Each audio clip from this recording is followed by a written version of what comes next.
Саламатсыздарбы, бул Алатау Лайв. Бишкекте мыйзамсыз курулуштарга каршы жүрүп жаткан аракеттер туурасында кеп кылабыз. Баш каланын ар кайсы жерлеринде уруксат кагаздары жок салынган объектилерди демонтаждоо иштери кандай уланууда?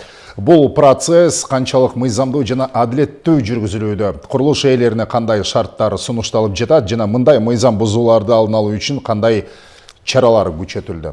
Мына ушул жана башка суроолорго жооп алуу үчүн студияга Бишкек шаарынын мэриясынын жер пайдаланууну контролдоо башкармалыгынын башчысынын орун басары Мелис Нурланбековду чакырып маалымат алып турабыз. Мелис Нурланбекович, арыбаңыз, студияга кош келиңиз. Алгач жалпы кырдаалдан баштайлы. Борборубуз Бишкекте мыйзамсыз курулуштарга каршы аракеттер акыркы жарым жылдыкты же болбосо бир кварталды эле ала турган болсок, кандай жүрдү? Мына ушул мыйзамсыз курулуштар канчалык деңгээлде сиздерге күрөшүү үчүн көйгөй жаратып жатат? Саламатсыздарбы? Жакшы суроо болду. Негизи Бишкек шаарынын мэриясынын жер пайдаланууну контролдоо башкармалыгы бул ушул Бишкек шаарынын структуралык подразделение болуп эсептелет.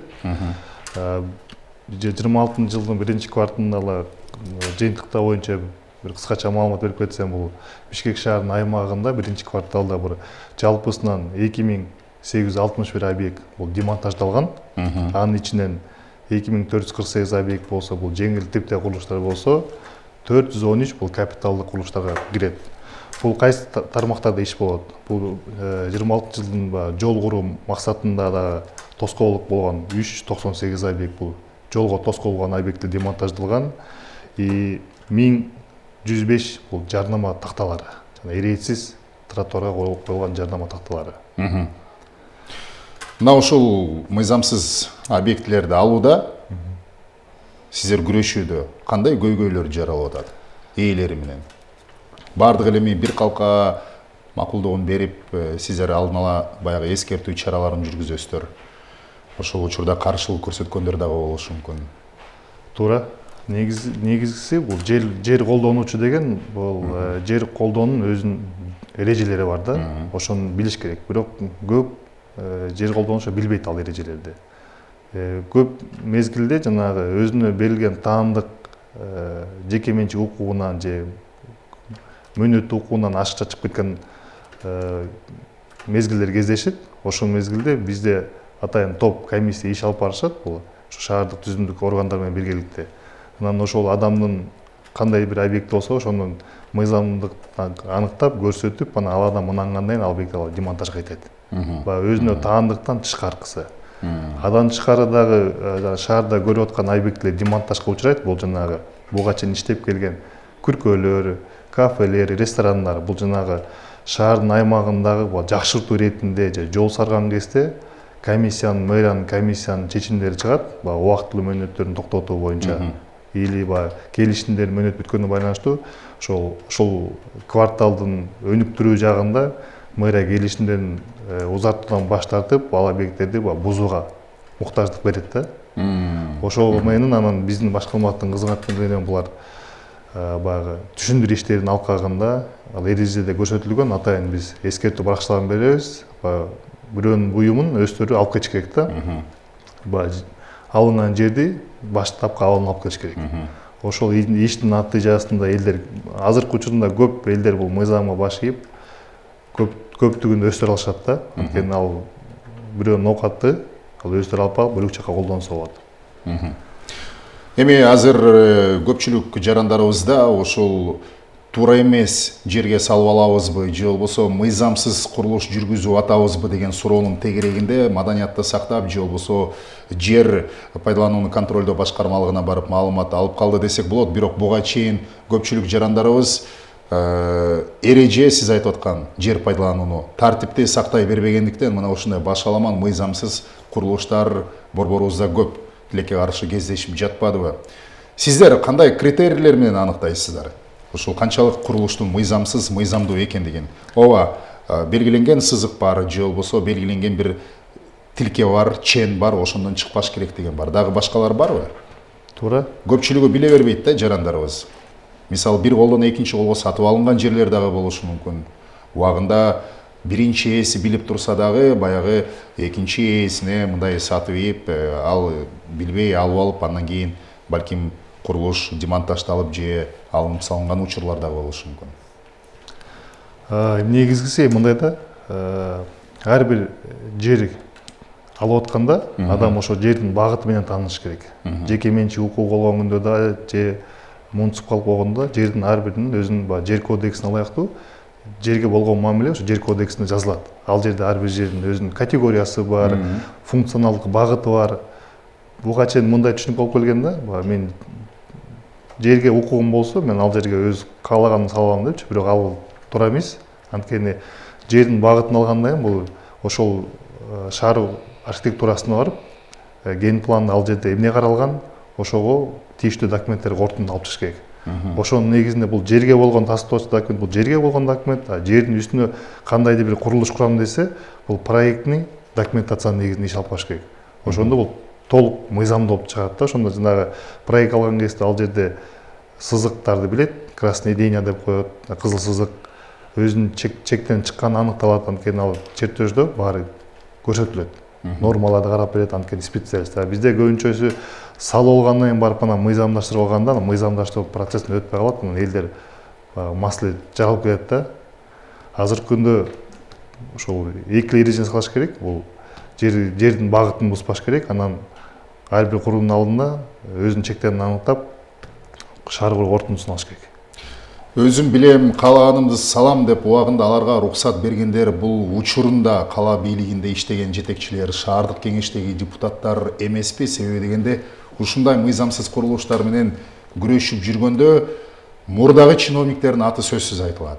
Себеби биз баарыбыз билебиз, Бишкек шаарынын азыркы башкы планы эмес, буга чейинки башкы планы башаламан кабыл алынганы, бир нече курулуштар башаламан салынганы, мына ошолордун айынан азыр дагы сиздерге көйгөй жаралып жатканы бул талашсыз болуш керек. Сиздер мисалы ошону аныктаганда жөн эле ээсине келип уруксат кагазыңар жок же мыйзамсыз жерге салып алдыңар, мына эскертүү кагазы деп туруп эскертүү берип, анан демонтаждап кетпей, баягы кандай жол менен бул жер мыйзамсыз болуп ошол ээсине берилген, ошону дагы сураштырып аныктайсыздарбы? Биз ар бир жерде маселе жаралганда бул архивдик документтерин көтөрөбүз. Бул ушул кайсы мекеме тарабынан бекитилген болсо, ошонун документтерин көтөрүп, анан талдайбыз. Мыйзам бузуу болгонбу, болгон эмеспи. Комиссиянын кароо учурунда мыйзам бузуу аныкталган болсо, бул жер кодексине ылайыктуу биз сотко доо арыз келтиребиз. Если ошол муниципалдык менчиктерде жерлер мыйзамсыз бөлөк-бөлөгкө кайсы бир убакта берилип кеткен болсо, биз аны сотко доо арыз келтирип, биз аны кайда муниципалдыкка кайрган көп учурлар болот азыркы учурдачы. Ал эми мыйзам алкан иш алып барылат ал боюнча. Бишкекте кайсыл жер эң көйгөйлүү деп тилкелер аталат? Кайсыл район балким? Ушул мыйзамсыз курулуштар көбүрөөк болгон. Эми бизде андай категория жок. Бул жана иштин алкагына гана билинет. Бул көбүнчө ошол кайсыл аймакта ген план ишке ашып атса, бул жана жол салуу иретинде, тротуар, сквер салган кезде муниципалдык аймак өзүнүн муктажын иштеп келгенин аныктап келгенде, ошодон мыйзамсыз көрүнүштөр аныкталса, биз сразу дароо четке кагабыз. Ээсине түшүндүрүп, ашыкчасын алып, буга чейин документтер мыйзамсыз берилген болсо, анда сотко доо арыз келтиребиз да.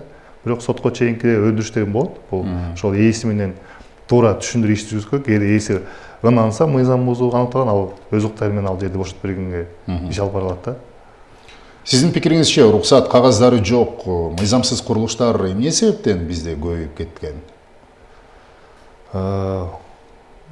Учурунда ушул көзөмөлдөөчү жактан көзөмөл жетишсиз болгон да. Элдер дагы маалымат аз болгон. Баягы мен башында айткандай эле, жеке менчик же муниципалдык жерден жерге эле таандык документ ала алса, ошу менен баарды бүттү. Жер меники каалаганымды кылам. Ошондой маалымат эч ким көп элдер билбейт да, ушул жерди максатта пайдаланыш керек. Багытын окушкан эмес, проекттин документация ал эмне экенин ал түшүнүкчү болгон эмес. Анткени бул жерге болгон документ ал отдельно, а проект алса, бул үстүнө курулушун мыйзамдаштырат да.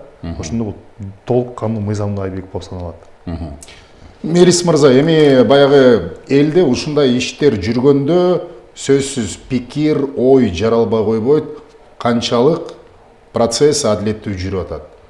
Суроо түшүнүктүү болуш үчүн мен дагы бир жолу тактоого киргизейин. Убагында чоң жогорку кызматта иштеген чиновниктердин Алардын арасында жашыруун эмес, мисалы мыйзамсыз чыгып кеткен же ээлеп алган жерлери. Алардыкы да карапайым элдик менен биргеликте канчалык күрөш биргеликте жүрүп атат. Мыйзам талаасына шарттар баарына бирдей эле. Баардыгында кайсыл объектте мыйзам бузуу аныкталган болсо, биз чара колдонобуз. Бул чара жана айткандагы кандай? Өзүнүн жеке менчик укуктарын аныктап, ашыкча жерин тастап берип, ошону жокко чыгарабыз. Жанагындай сиз айткандай туура эмес учурунда документтер туура эмес берилип кеткен жерлерди биз мыйзам кылайык деп сотко гана кайрылган укугубуз бар. Соттон ошо мыйзамсыздар аныкталса, ал жерлер баштапкы абалына алып келет да. Бул боюнча эми башкармалык тараптан байма иштер жүрүүдө, бүгүнкү күндө да уланууда да. Анткени ушул Бишкек шаарынын мэриясында бул башкармалыгы 2017-жылы түзүлгөн да.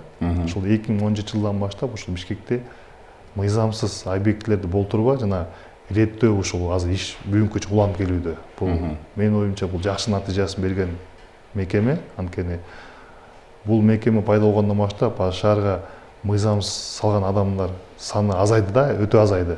Ирет тартип болуп калды. Анткени алар билет, ар бир курулуш бул чыгымга алып келет. Азыр бүгүн салып алса, эртең ал адамдын чыгымга учураган ал жоопкерчиликке тартканын билет да.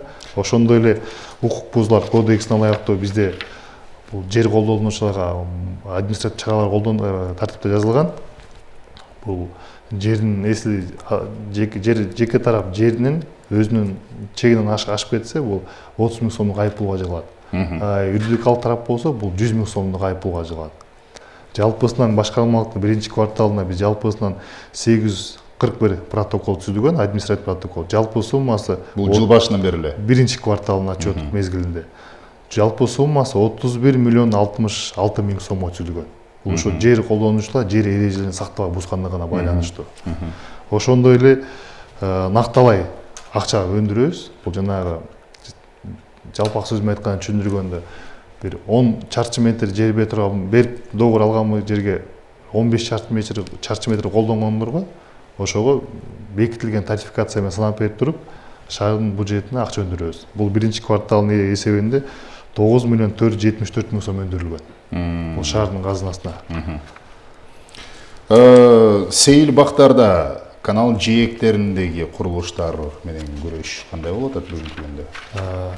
Туура бизге 24-жылы ушул суу коргоо зоналары Бишкекке өткөн, көзөмөлдөө. Ошону өзүңүздөр байма-бай билгендей эле бул маалымат чыгып аткан, суунун ичин тазалоо, суунун жээгинде жайгашкан жана охранный зонага салынган объектилердин демонтажы именно ушу 24-жылдан баштап Бишкек шаары мэриясы иш алып барган. Буга чейин бул мэриянын укугуна кирбейчи, атайын бул жарлык менен бизге өткөрүлүп берилген. Ошондон баштап азыркы күндө Бишкек шаарынын аймагында жалпысынан ушул суу коргоо зонасынан 300дөн ашык объект демонтаждалды. Бул өз билемдик менен салынган. Акыркы ушул 2 жылдын аралыгында. Бул тарапта иштер дагы бүгүнкү күндө уланууда. Акыркы эле бул кварталда маалымат чыккан өзүңүздөр билесиздер, бул 12-чи микрорайондо жана Ориентал кафеси ушу башкармалык тараптан буздурулган. Бул ошо суунун үстүнө куруп алган объект. Ал бүгүнкү күндө толук бузулуп, охранный зона бошотулган. Ушул демонтаж болгон, буздурулган объекттин ээлерине сиздер альтернатива сунуштайсыздарбы? Себеби азыркы күндө жарандар арасында мындай бир кайшы пикир болбош керек да. Себеби дегенде бир жагынан бизнеске тийбегиле, кедерги болбогула деген да бар. Экинчи жагынан ооба бизнесиңди жүргүз, бирок тартип менен, эреже менен, мыйзамдуу жер менен. Мыйзамсыз же болбосо кандайдыр бир эреже бузган объект болбошу керек. Туура. Негизгиси жана сиз айткандай альтернатива сунуштоо маселеси ал объект өзү мыйзамдуу болсо. Если өз билемдик менен салып алса, ага альтернатива каралбайт. Компенсация да каралбайт. Жанагы жол куруу максатында мыйзамдуу берилген жерлер илим тийип кала турган болсо, ал ошол райондук деңгээлде атайын комиссия каралып, анын мыйзамчылыгына карап берет. Бизде көбүнчө ушул элдерде маалымат астыгынан байланыштуу баягы ашыкча чыгып алып, салып алып, анан ошо мыйзам салган объектисине баягы альтернатива сунуштайт да. Мыйзамдын анда нерсе каралбайт. мыйзамсыз болсо ал жерге только мыйзамдуу жокко чыгыш керек и жер баштап калууна келиш керек. Элде маалымат аздыгына байланыштуу деп атасыздар. Сиздердин башкармалык мына 17-жылдан бери иш алып барып келип атат. Ушул башкармалык жерди кайсы багытта пайдаланыш керек экенин аныктап берет, мыйзамдуу мыйзамсызын аныктап берет. Алдын ала маалыматты алып алса, ошол жерге ээ болордун мурда мен ойлойм эч ким утулбайт болуш керек. Чыгашасы да аз болот. Ушул багытта сиздердин өзүңүздөрдүн башкармалыктын кеңсесине кайрылып бизде маалымат алгандар болуп атабы? Албетте, бизде приемга жазылат, консультацияга келишет, ошондой эле биздин өздүк баракчаларыбыз бар, бул социалдык тармактарда. Ошолорго байма-бай маалымат жарыйлап турабыз. Бул кайсы жапта, кайсын бусканга болбойт, кайсын аныкташ керек. Бишкек шаарынын мэриясы, ошол биздин мекеме, бул муниципалдык менчикте болгон жерлерге биз өзүнүн ыйгарым укугу ашат да, жеке менчик укугуна кире албайбыз. Именно муниципалдык менчикте болгон укуктар биз ошого түшүндүрүү иштерин жүргүзө алабыз. Жеке менчик укугуна бул Бишкек архитектура менен Министройго тийиштүү органдарга кайрылат. Мелис мырза, бүгүнкү күндө ошол жарандарыбыз мындай учурларга жол бербеш үчүн эмне кылышы керек? Эң негизгиси бул ушул мыйзамдарды билиш керек, сакташ керек. Ошол ар бир курулуш, ар бир жер алып аткан моментте ошол жердин ген планга шайкештигин караш керек. Ал жерде кызыл сызык өтөбү, жердин баягы жылышып кеткенби, жылышып кеткен эмеспи, ошол мамлекеттик мекемелерге барып атайын аныктап, анан алыш керек да. Жана көп нерсе айтып атпаймынбы? Кээде кызылсыздан ашык чыгып алат, кээде өзүнөн берилген участогунан кеңейтип салып алат. Кээбиркилер чынында билбестен салып алат, анткени билим деңгээли жетишпеген. Кээбиркилер ушул коммерциялык көз караш менен билип туруп, анан билип салгандар да моменттер кездешет да. Мунун баары мыйзам чегинде тийиштүү иштер биз алып барабыз да, бул аягы келип демонтажга алып барат. Ошон үчүн буга чейин биз ар бир жарандар менен сөчкөндө да кайсы курулуш болсо да ушул алдын ала биз балдар жерине чыгып иш алып барышат. Шаарда кайсы жаңы курулуш муниципалдык аймакта болсо да биздин балдар барып райисин жүргүзөт. Ушул өзүңөрдүн ар бир курулуштун алдында өзүңөрдүн схема аркылуу чектерин аныктап, кошунасынын чегине кирбей, муниципалдык чекке кирбей, ушул өзүнө берилген жерине тийиштүү салыш керек депчи. Сиз жогоруда өсүүздөбү жылдын 1-кварталында аткарылган жумуштар боюнча цифраларды келтирдиңиз. Дагы канча пайыз калды деп ойлойсуз? Же улам сиздер күрөшкөн сайын бир четинен чыгып атабы? Негизи бизде баягы ушундай да, бул иштин алкагында гана аныкталат. Иш болгон сайын ар бир объектте тийиштүү иштин алкагында ал объекттин мыйзамдуу же мыйзамсыз экенин аныктап анан иш алып барабыз да. Ошондой эле өзүңүздөр билгендей эле ар бир жыл сайын бул райондук акимият тарабынан бул титулдук тизмелер бекилет. Бул ошол жол салуу боюнча, сквер салуу боюнча, ошол алкагында дагы биз комиссиянын деңгээлинде буга чейин берилген келишимдеги объектлерди келишимден токтотуп таза алабыз да. Бул иштин алкагында гана аныктала берет. Мындай мыйзамсыз курулуштарды алдын алуу үчүн дагы кандай конкреттүү бир чараларды сиздер көрүп жатасыздар башкармалык тараптан? Биздики ушул балки маалымат компаниясын күчөтөсүздөр, элдин баягы маалымат аздыгын эске алганда. Туура. Ушул биз өзүбүздүн баракчаларыбызга мэриянын пресс-служба аркылуу ушул маалымат берип турабыз. Ушул ар бир курулушта эрежелерин сактоо боюнча. Ар бир адам курулушка эрежесин сакташ керек. Эрежесин сактаса эле мыйзам бузууга барбайт. Туура багыттагы специалисттерге барып туура консультация алса, ал жерге жана айткандай эле функционалдуу багыттуу курууга уруксат кайсы норма жол берет, кайсы норма жол берет. Ошону аныктаса эле ал адамдарда маселе жаралбайт да. Көпчүлүктөр эле жанагы тийиштүү документин албай, мыйзам салган үчүн маселе жаралат. Анткени мен айткандай эле азыркы мыйзамсыз курулуштардын баарына бул укук бузуу кодексине алаттуу бул айыппулдар каралган. Айыппулдардын суммалары да чоң да. Анткени мен айткандай эле юридикалык тарапка биздин башкармага 100 000 сомго салсак, бул министройдун алдында башкармалыгы 200 000 сомго салат. Анткени бул да чыгым, ошон үчүн ушундай чыгымдарга кабылбаш үчүн тийиштүү кызматкерлерден тийиштүү консультация алып, документтерин бир текшертип койсо, мыйзам бузууга барбайт. Бұл маалымат бардық телекөрүүчүлөргө пайдалуу болду деген үмүттөбүз. Сизге рахмат, Мелис Нурланбекович, келип маек курганыңызга. Бишкекте мыйзамсыз курулуштарды бузуу, демонтаждоо бул жөн гана аны ордунан алып салуу же бузуу эмес, бул шаарды иретке келтирүү, коопсуздукту камсыздоо жана келечек муун үчүн жашыл аймакты сактап калуу аракетинин бир бөлүгү. Албетте мындай иштер ар дайым талаш тартышсыз өтпөйт, бирок мыйзамдын талаптарын сактоо ар бир жаран үчүн милдет экендигин унутпайлы. Биздин эфирге келип маанилүү маалыматтар менен бөлүшкөнүңүз үчүн Мелис мырза дагы бир жолу ыраазычылык билдиребиз. Көрөрмандарга эске салалы, ар кандай курулуш иштерин баштаардан мурда тиешелүү уруксат кагаздарын тактап алышыңыз зарыл. Кийинки жолугушканча саламатта туруңуздар.